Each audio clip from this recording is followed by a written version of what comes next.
Hello everyone, welcome to G centric. और जो next segment है ट्रांसफार्मर में बहुत ज्यादा इंपॉर्टेंट है और यहां से हर साल एक क्वेश्चन जरूर आएगा आपको, ठीक है। और ये वाला टॉपिक है पावर सिस्टम में भी काम आता है और मशीन में भी, सिंक्रोनस मशीन में भी काम आएगा, बहुत सारी जगह वर्सेटाइल टॉपिक है ये, ठीक है। वोल्टेज रेगुलेशन, उस टॉपिक का नाम क्या है? Voltage regulation. मैंने जी सेंट्रिक एप्लीकेशन में जो इलेक्ट्रिकल मशीन पढ़ाया है तो वहां पर 34 और 34 से लगा के 39 लेक्चर के बीच में वोल्टेज रेगुलेशन को बहुत ही एक्सीलेंट तरीके से कवर किया है। अभी आपको रिवीजन करवाना है मुझे इन 5 से 6 लेक्चर का रिवीजन में बहुत ही जल्दी से 10 से 15 मिनट में आपको करवा दूंगा, ठीक है। अब देखिए, वोल्टेज रेगुलेशन अगर ट्रांसफार्मर में देखना है तो सबसे पहले आपको सर्किट दिमाग में आना चाहिए। कौन सा सर्किट दिमाग में आना चाहिए? क्योंकि वोल्टेज रेगुलेशन बहुत इंपॉर्टेंट टर्मिनोलॉजी है इलेक्ट्रिकल इंजीनियरिंग में। क्योंकि हम देखिए, वोल्टेज रेगुलेशन का अगर हम लोग एज ए इलेक्ट्रिकल इंजीनियरिंग हम लोग देखें तो जितना हम लोग वोल्टेज, जिस लेवल पे हम लोग पावर जनरेट कर रहे हैं, जिस वोल्टेज पे पावर जनरेट कर रहे हैं और जिस वोल्टेज पे पावर का यूटिलाइजेशन कर रहे हैं, इन दोनों के बीच का जो डिफरेंस है, वो जो इन दोनों के बीच में जनरेशन से लगा के यूटिलाइजेशन के बीच में जितना भी वोल्टेज ड्रॉप है, उसको हम लोग वोल्टेज रेगुलेशन बोल सकते हैं। तो वोल्टेज रेगुलेशन क्या होना चाहिए? कम से कम होना चाहिए। मतलब जो आपका वोल्टेज ड्रॉप है सेंडिंग एंड से रिसीविंग एंड तक, मतलब कि जनरेटिंग एंड से यूटिलिटी एंड तक जितना भी वोल्टेज है वो कम से कम ड्रॉप होना चाहिए। ये हमारे लिए डिजायरेबल कंडीशन है। अगर वोल्टेज ड्रॉप होगा, देखिए वोल्टेज ड्रॉप से तो कोई नहीं रोक सकता क्योंकि आपकी लाइन के अंदर रेजिस्टेंस, रिएक्टेंस और इंपीडेंस ये अगर है तो कहीं ना कहीं वोल्टेज ड्रॉप होगा। उस वोल्टेज ड्रॉप को हमें कम से कम रखना है। और अगर वोल्टेज ड्रॉप हो रहा है तो एक्सटर्नल हम लोग क्या कर सकते हैं, वहां पे टेप चेंजर, ट्रांसफार्मर या वोल्टेज बूस्टर हम लोग लगा सकते हैं। तो वोल्टेज रेगुलेशन बहुत ही इंपॉर्टेंट पैरामीटर है। इसको फाइंड करने से हमें बहुत सारी चीजें पता लगी, कितना वोल्टेज ड्रॉप हो रहा है, कितना। अब जब तक हमें जितना वोल्टेज ड्रॉप पता नहीं चलेगा तो बूस्ट कितना करेंगे वो कैसे पता चलेगा?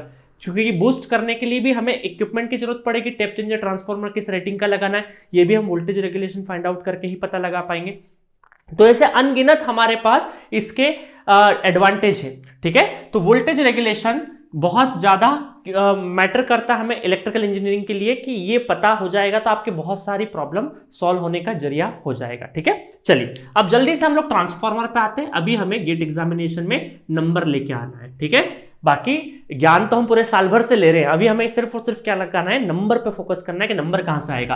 तो सारा का सारा प्राइमरी का पैरामीटर भी मैं कहां पे, सेकेंडरी में शिफ्ट कर देता हूं, ठीक है। और शंट ब्रांच को लगभग नेग्लिजिबल मान लेता हूं। तो यहां पे ये हो जाएगा Re2 और ये हो गया Xe2। सारे पैरामीटर में इधर रेफर करके लिया आया। और यहां पे ये है वोल्टेज V2 और यहां पे है E2। ये सर्किटरी आपको ध्यान रखना है, ठीक है।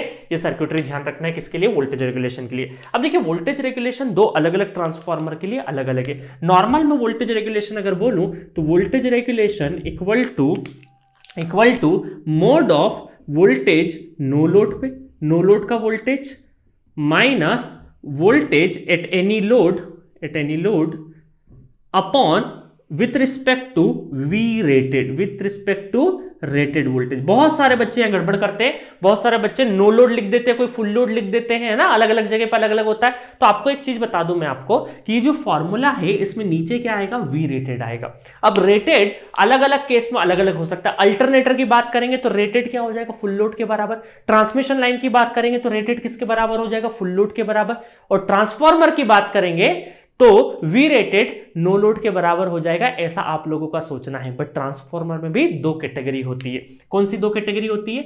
एक तो डिस्ट्रीब्यूशन ट्रांसफार्मर होता है और दूसरा होता है हमारा potential power transformer, not potential transformer, ठीक है, सीटीपीटी नहीं, डिस्ट्रीब्यूशन ट्रांसफार्मर और दूसरा पावर ट्रांसफार्मर, ठीक है। तो पावर ट्रांसफार्मर में क्या होता है, it is a doubly excited machine जिसमें हम लोग टेप चेंजर के थ्रू हमेशा ये वाला वोल्टेज हमेशा कांस्टेंट रखने की कोशिश करते हैं। डिस्ट्रीब्यूशन में ये वाला वोल्टेज कांस्टेंट नहीं रहता है, ये वेरी करता रहता है, ये इसको हम लोग कांस्टेंट मान के चलते हैं। तो इसका मतलब है कि डिस्ट्रीब्यूशन के केस में अगर हम लोग को वोल्टेज रेगुलेशन लिखना है तो क्या हम ऐसा लिख सकते हैं, E2 minus V2 divided bye E2। है ना, 100% लगा लेना, परसेंटेज 100% लगा लेना, ठीक है। परसेंटेज में अगर करेंगे तो यहाँ भी 100% लगा लेना। और यहाँ पर पावर ट्रांसफार्मर में अगर वोल्टेज रेगुलेशन लिखना है तो E2 minus V2 divided by with respect to V2। अब आप बोलेंगे कि सर हमें पता कैसे चलेगा न्यूमेरिकल में कि डिस्ट्रीब्यूशन का निकालना है या पावर ट्रांसफार्मर का निकालना है। तो ज्यादातर क्वेश्चन 90% जो क्वेश्चन होंगे आपके, अगर कुछ मेंशन नहीं है तो आपको ये वाला ही फॉर्मूला लगाना है।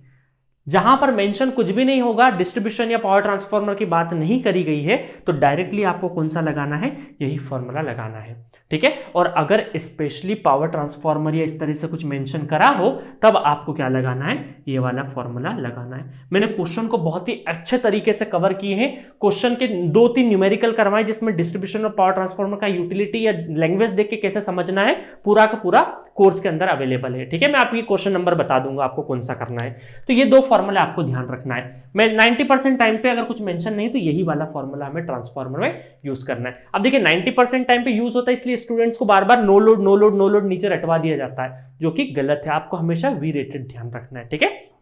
चलिए अल्टरनेटर का बता दिया मैंने, वी रेटेड मतलब फुल लोड ही आएगा, है ना। ये वाला फॉर्मूला पावर ट्रांसफार्मर के लिए तो है ही है, ट्रांसमिशन के लिए भी ये फॉर्मूला यूज होगा और अल्टरनेटर के लिए भी यही फॉर्मूला आपका यूज होगा, ठीक है। चलिए इसके आगे ही कहानी चलते हैं। तो इसका वोल्टेज रेगुलेशन का एक और फॉर्मूला आगे देखें। ये सबसे फर्स्ट नंबर का हो गया हमारा फॉर्मूला, फर्स्ट नंबर के फॉर्मूला। सेकंड नंबर फॉर्मूला अगर हम लोग सर्किट से देखें, यहां से एनालिसिस करके देखें तो ये मिलेगा हमें voltage regulation equal to I2। यहाँ पे करंट फ्लो होने वाला कौन सा करंट है, I2 करंट फ्लो हो रहा है, तो यहाँ पे हो जाएगा I2 Re2 divided by E2 cos θ2, ठीक है। θ2 मतलब कि पावर फैक्टर, जो लोड लगेगा यहाँ पे, जो लोड लगेगा उसका पावर फैक्टर, है ना। लीडिंग लैगिंग कुछ भी हो सकता है। प्लस और माइनस दोनों सिंबल दे देता हूं, किसके लिए प्लस होगा किसके लिए माइनस होगा अभी बताता हूं। I2 Xe2 divided by E2 sin θ2 और 100% लगा लीजिएगा, ठीक है।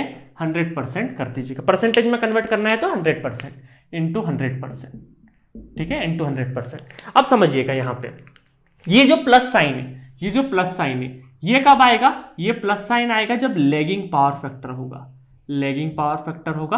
और माइनस साइन कब आएगा, जब लीडिंग पावर फैक्टर लोड होगा। जो लोड है वो आपका पावर फैक्टर लीडिंग रहेगा तो माइनस, लैगिंग रहेगा तो प्लस रहेगा। एक ये वाला फॉर्मूला। दूसरा है, अब एक और समझिए, ये थर्ड नंबर का फॉर्मूला। अलग अलग देखिए, एक ही चीज को डिराइव करके अलग अलग फॉर्मेट के फॉर्मूले आपके बना दिए हैं ताकि एग्जाम में डायरेक्टली आपको ध्यान रहे कौन सा फॉर्मूला यूज करना है। चलिए तो वोल्टेज रेगुलेशन, अब देखिए यहां पे क्या है, ये वोल्टेज किसके अक्रॉस है, वोल्टेज ड्रॉप अक्रॉस रेजिस्टेंस है, वोल्टेज ड्रॉप अक्रॉस रेजिस्टेंस है, ठीक है। वोल्टेज ड्रॉप ही था, करंट इनटू रेजिस्टेंस क्या है, वोल्टेज है, और अपॉन में E2, तो ये एक्चुअल अपॉन वोल्टेज क्वांटिटी ऊपर है और नीचे भी वोल्टेज क्वांटिटी। अगर मैं इसको बेस ले लूं, इसको एक्चुअल क्वांटिटी ले लूं, तो क्या ये पर यूनिट ही तो हो गया, परसेंटेज ही तो हो गया। तो परसेंटेज किसके अक्रॉस हो गया, रेजिस्टेंस के अक्रॉस परसेंटेज वोल्टेज, और ये रिएक्टेंस के अक्रॉस रिएक्टेंस वोल्टेज। तो क्या मैं इस पूरी टर्म को ऐसा बोल सकता हूं, रेजिस्टेंस के अक्रॉस परसेंटेज वोल्टेज, क्योंकि 100% का मल्टीप्लाई हो जाएगा तो पर यूनिट में भी कन्वर्ट हो जाएगा। इसके ऊपर ये 2019 में क्वेश्चन आया हुआ है, ठीक है, प्लस माइनस Vx sin θ2, ठीक है। परसेंटेज मैंने अंदर की साइड में ला दी है, तो इसके ऊपर क्वेश्चन आया हुआ है। और पावर ट्रायंगल से हम लोग देखिए, ये वोल्टेज का भी बन जाएगा, इंपीडेंस है ना, समझिएगा, ये θ2 और यहां पे ये हो जाएगा हमारा Vz, ये हो गया हमारा Vr और ये हो गया Vx, है ना। इस तरीके से हम लोग, जैसे इंपीडेंस ट्रायंगल है तो उसमें करंट, अगर इंपीडेंस ट्रायंगल है हमारा, उसमें करंट का मल्टीप्लाई कर दें तो वोल्टेज में कन्वर्ट हो जाएंगे। तो voltage across impedance, voltage across reactance, voltage across resistance. तो इस फॉर्मूले के ऊपर भी गेट 2019 में क्वेश्चन पूछा है, ठीक है। अब एक और चीज बताता हूं मैं आपको कि यहां पर, ये सब मैं हटा देता हूं यहां से। अब देखिए वोल्टेज रेगुलेशन में 2 चीजें बहुत इंपॉर्टेंट है कि वोल्टेज रेगुलेशन मैक्सिमम कब होगा, मैक्सिमम वोल्टेज रेगुलेशन कब होगा। अब देखिए मैक्सिमम वोल्टेज रेगुलेशन का मतलब है कि ड्रॉप, इसके अक्रॉस ड्रॉप क्या रहे, आपका मैक्सिमम रहे। मैक्सिमम वोल्टेज रेगुलेशन का मतलब क्या, इन दोनों के बीच में डिफरेंस सबसे ज्यादा रहे, मतलब कि यहां पे जो ड्रॉप है वो सबसे ज्यादा रहे, तभी आपका क्या होगा, मैक्सिमम वोल्टेज रेगुलेशन। उस केस में जो टर्मिनल वोल्टेज क्या हो जाएगा, बहुत मिनिमम हो जाएगा। मतलब वोल्टेज रेगुलेशन मैक्सिमम मतलब टर्मिनल वोल्टेज मिनिमम, ठीक है। एक तो ये देखेंगे हम लोग, तो हमें पता चलेगा कि यहां ड्रॉप कितना मैक्सिमम कितना हाईएस्ट हो सकता है, तो उस केस को हम क्या बोलते हैं, मैक्सिमम वोल्टेज रेगुलेशन। दूसरा है वोल्टेज रेगुलेशन जीरो कब होगा। जीरो का मतलब है कि E2 और V2 बराबर हो जाए, मतलब जितना भी ड्रॉप यहां पे हो रहा है वो किसी न किसी के थ्रू कंपनसेट हो जाए, तब हमारा क्या बोल सकते हैं, ये दोनों बराबर हो जाएंगे, तब आपका वोल्टेज रेगुलेशन क्या कहलाएगा, जीरो कहलाएगा। क्योंकि वोल्टेज रेगुलेशन जीरो कब आएगा, जब दोनों की वैल्यू क्या होगी, बराबर होगी। तब जब बराबर तब हो सकती है जब ड्रॉप ही नहीं रहे, बट ड्रॉप तो रहेगा, प्रैक्टिकली ड्रॉप तो हट नहीं सकता। तो उस ड्रॉप के लिए एक्सटर्नल अगर आपके पास कोई टेप चेंजर है और इस ड्रॉप को जितने 30 वोल्ट का अगर ड्रॉप हो रहा है, 30 वोल्ट का अगर इंजेक्ट कर दिया है वापस से, तो क्या हो जाएगा, वोल्टेज रेगुलेशन जीरो हो सकता है।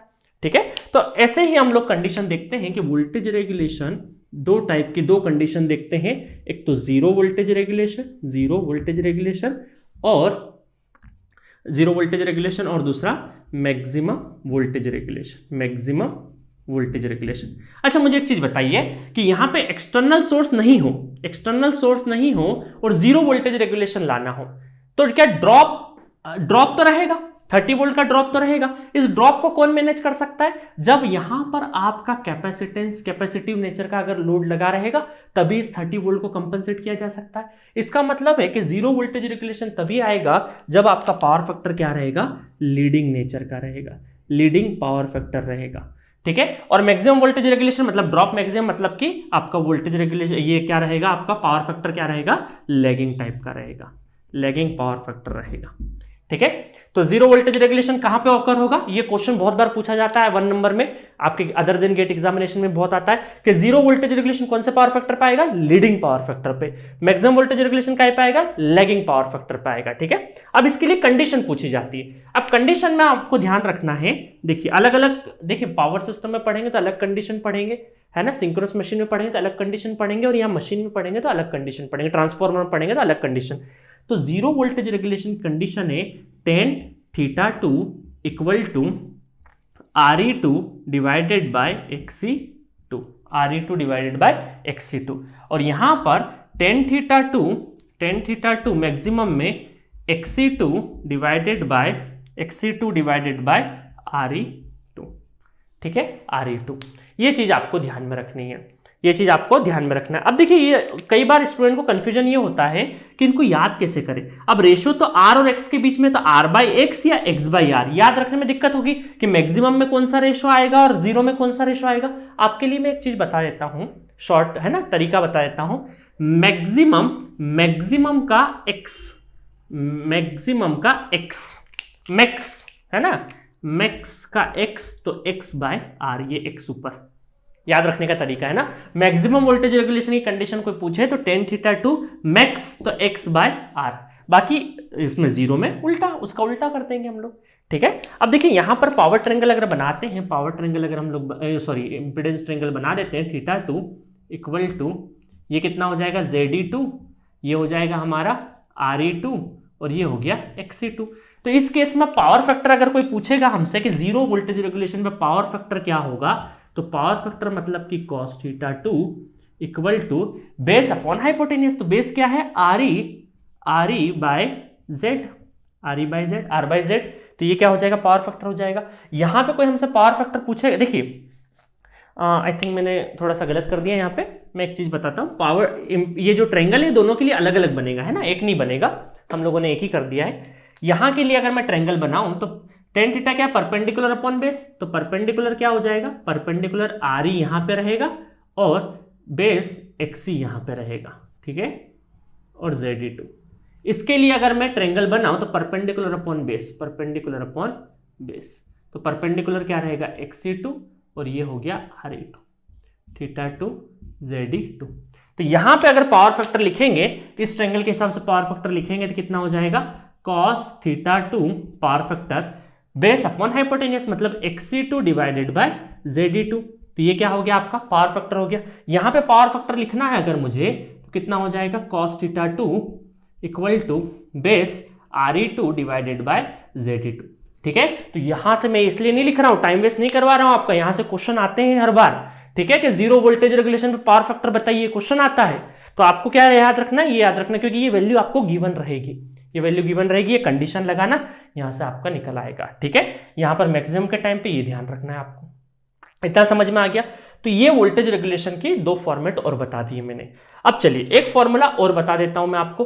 तो वोल्टेज रेगुलेशन में एक फॉर्मूला और है, वोल्टेज रेगुलेशन में ये है आपका Re2 per unit cos θ2 plus minus Xg per unit Xg2 per unit sine θ2 into percentage लगा लीजिएगा। ठीक है, इंटू परसेंटेज लगा लेना। तो ये है आपका +4 लैगिंग -4 लीडिंग। ठीक है, तो कई बार ये वाली जो वैल्यू आपकी एब्सोल्यूट वैल्यू ओमिक वैल्यू में नहीं देके पर यूनिट में पूछी जाती है, तो आपको डायरेक्टली पर यूनिट के फॉर्मेट में रख देना है, पर यूनिट के फॉर्मेट में रख देना है। अच्छा, अगर आपसे कोई पूछ लिया कि फुल लोड पे नहीं, किसी हाफ लोड पे पूछ लिया थोड़ी देर के लिए, तो फुल लोड किसी भी 1/nth लोड की अगर बात करेंगे तो पूरे इक्वेशन को 1/n से डिवाइड कर देना। ठीक है, 1/n से डिवाइड कर देना, मतलब कि अगर फुल लोड होगा, फुल लोड है तो 1/n कितना हो जाएगा 1, हाफ फुल लोड है, हाफ फुल लोड तो 1/n कितना हो जाएगा 1/2 के बराबर। ठीक है, तो इस तरीके से आप लगा सकते हैं। तो यहां पर आप ध्यान रखिएगा फुल लोड पे पूछा है कि नहीं पूछा है। मान लीजिए हाफ लोड पे पूछा है तो आपको वोल्टेज रेगुलेशन में हाफ लोड पे 1/2 करना पड़ेगा यहाँ पे। ठीक है, तो ये फॉर्मूला भी आपको ध्यान में रखना है। तो मैंने सारे के सारे पॉसिबल फॉर्मूले बता दिए हैं। फर्स्ट फॉर्मूला ये आपका ये वाला है, सेकंड फॉर्मूला ये आपकी ओमिक वैल्यू और ये सब गिवन हो तब ये कर देना है, zero voltage regulation maximum voltage regulation के टाइम पे क्या करना है, और ये फॉर्मूला भी पर यूनिट के सिस्टम में बहुत ही इंपॉर्टेंट है। अब देखा याद है पिछले लेक्चर में मैंने बताया था कि आर ई पर यूनिट और एक्सी पर यूनिट, जेड ई पर यूनिट के 2 फॉर्मूले बताए थे। तो वोल्टेज रेगुलेशन में भी बहुत इंपॉर्टेंट है वो पर यूनिट के फॉर्मूले, याद रखना, नींद में भी भूलना मत, वो पर यूनिट के फॉर्मूले बहुत इंपॉर्टेंट है। ठीक है, चलिए अब मैं ग्राफ डिस्कस करूंगा बहुत ही इंपॉर्टेंट वोल्टेज रेगुलेशन के ऊपर, और बाकी सारी चीजें आपकी समझ में आने लग जाएगी। ठीक है, मैं यहीं पे ग्राफ डिस्कस कर देता हूं, एक वोल्टेज रेगुलेशन का ग्राफ डिस्कस कर देता हूं, समझिएगा बहुत इंपॉर्टेंट है ये। यहां पर ये हमारा वोल्टेज रेगुलेशन, ये क्या है वोल्टेज रेगुलेशन। अब वोल्टेज रेगुलेशन में समझिएगा ये पॉजिटिव एक्सिस है, ये पॉजिटिव वोल्टेज रेगुलेशन, ये जीरो वोल्टेज रेगुलेशन, और ये सारा का सारा क्या है पॉजिटिव वोल्टेज, पॉजिटिव लाइन है, और ये क्या है आपका निगेटिव वोल्टेज रेगुलेशन। ठीक है, तो ये पॉजिटिव की लाइन है, पॉजिटिव वोल्टेज रेगुलेशन की लाइन है। ठीक है, अब समझिएगा ये जो ग्राफ बनेगा वो कुछ इस तरीके से बन जाएगा आपका ग्राफ, ये ठीक है, और ये इस तरीके से ऐसे बनेगा। ठीक है, एग्जैक्टली तो मैंने एकदम स्ट्रेट लाइन बना दी है, ये आप ऐसे कर सकते हैं। ठीक है, तो यहां पे समझिएगा जो मैक्सिमम वोल्टेज रेगुलेशन आ रहा है, ये जो मैक्सिमम वोल्टेज रेगुलेशन आ रहा है, ये मैक्सिमम वोल्टेज रेगुलेशन, ये वोल्टेज रेगुलेशन की एक्सिस है, तो ये है maximum voltage regulation, maximum voltage regulation. तो ये कहीं पे आएगा आपका लैगिंग पावर फैक्टर पे आएगा।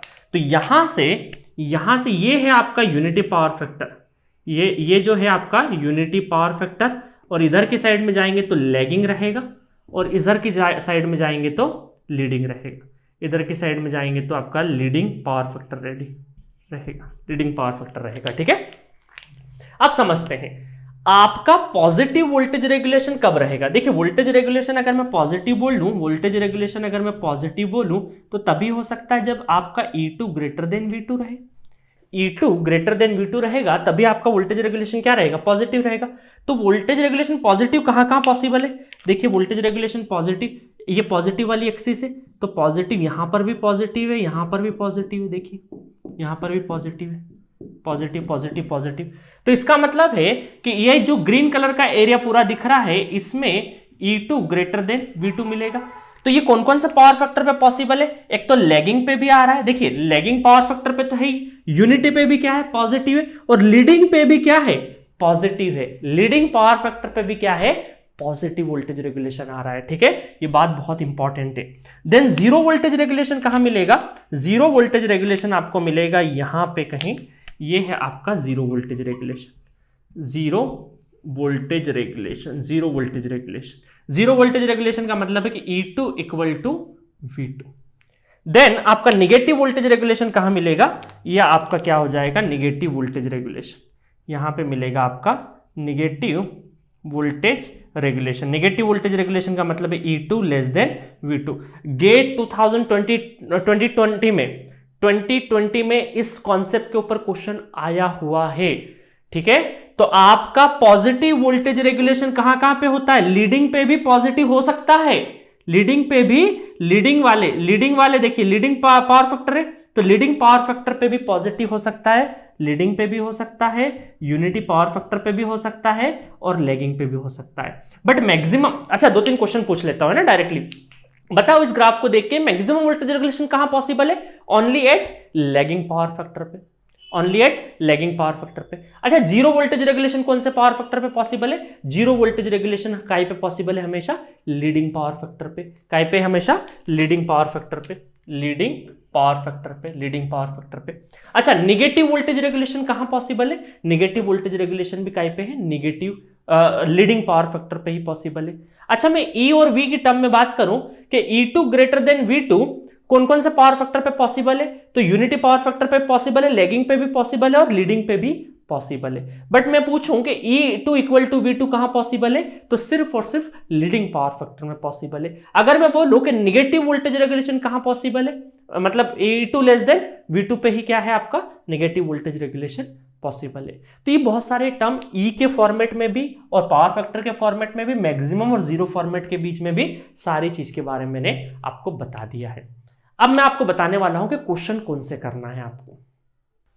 क्वेश्चन कौन कौन से करना है वो बताने जा रहा हूं मैं आपको जो Gcentric यूजर है उनके पास तो इलेक्ट्रिकल मशीन का कोर्स होगा, जिसके पास नहीं है तो please corona subscription monthly 30 days वाला आप ले लीजिए। सब्सक्रिप्शन 2000 में ही अवेलेबल है, 1999 में ही अवेलेबल है। सारे कोर्सेज का एक्सेस 30 डेज के लिए मिल जाएगा, ठीक है। तो अगर आपके 5 से 10 नंबर भी इंक्रीज होते हैं तो प्लीज आपके लिए हेल्पफुल है वो, ठीक है। लेक्चर नंबर 37 और लेक्चर नंबर 38 में आपको जाना है इलेक्ट्रिकल मशीन में, ट्रांसफॉर्मर वाले फोल्डर में जाना। 37 और 38 लेक्चर में 39, 40, 41 ये तीनों क्वेश्चन कर लेना, क्योंकि वोल्टेज रेगुलेशन के सारे कॉन्सेप्ट आपको क्लियर हो जाने हैं। थोड़े से एडिशनल वेरिएशन और देखना है तो लेक्चर नंबर 38 में 46 और 47, खास करके 47 क्वेश्चन अगर बन गया तो सारे कॉन्सेप्ट कवर हो जाएंगे इस वोल्टेज रेगुलेशन वाले टॉपिक में, ठीक है। आई बात समझ में? तो 5 क्वेश्चन मेरी तरफ से ये है कि 5 क्वेश्चन अगर आपने कर लिए तो सारे वोल्टेज रेगुलेशन के कॉन्सेप्ट क्लियर हो जाएंगे। ये आपके शॉर्ट नोट में लिख के रखिएगा, लास्ट टाइम पे रिवीजन करने के लिए बहुत आसान होगा। एक तरीके में शॉर्ट नोट बनवा रहा हूं और साथ में कुछ क्वेश्चन के सेट दे रहा हूं आपको प्रैक्टिस करने के लिए। ये प्रैक्टिस कर लोगे तो सारे जो आप थ्योरेटिकल वर्जन में देख रहे हो उनका प्रैक्टिस हो जाएगा। इतना सफिशिएंट, और voltage regulation one of the important most important topic है आपका पूरे इलेक्ट्रिकल मशीन का, क्योंकि यहां से क्वेश्चन आएगा ही आएगा, ठीक है। मजा आ रहा है कि नहीं रिवीजन सीरीज में? कमेंट शेयर जरूर करिएगा मुझे, ताकि पावर सिस्टम के रिवीजन सीरीज बनाने का पता चले कि बनाना है कि नहीं बनाना। आप लोगों को पसंद आएगा तभी मैं बनाऊंगा, अदरवाइज चलता रहेगा। आप रिवीजन अपने आप से कर ही रहे होंगे, खुद से भी पढ़ाई कर रहे होंगे, तो प्लीज इसको जितना ज्यादा लोगों तक शेयर कर सकते हो करिए, क्योंकि पूरे इलेक्ट्रिकल मशीन से 12 में से अगर 5 से 7 नंबर का भी किसी ने अगर ज्यादा कुछ नहीं भी पढ़ा है तो कम से कम 3-4 नंबर वो स्कोर कर लेगा, ठीक है। तो चले मिलेंगे नेक्स्ट लेक्चर में नेक्स्ट टॉपिक के साथ।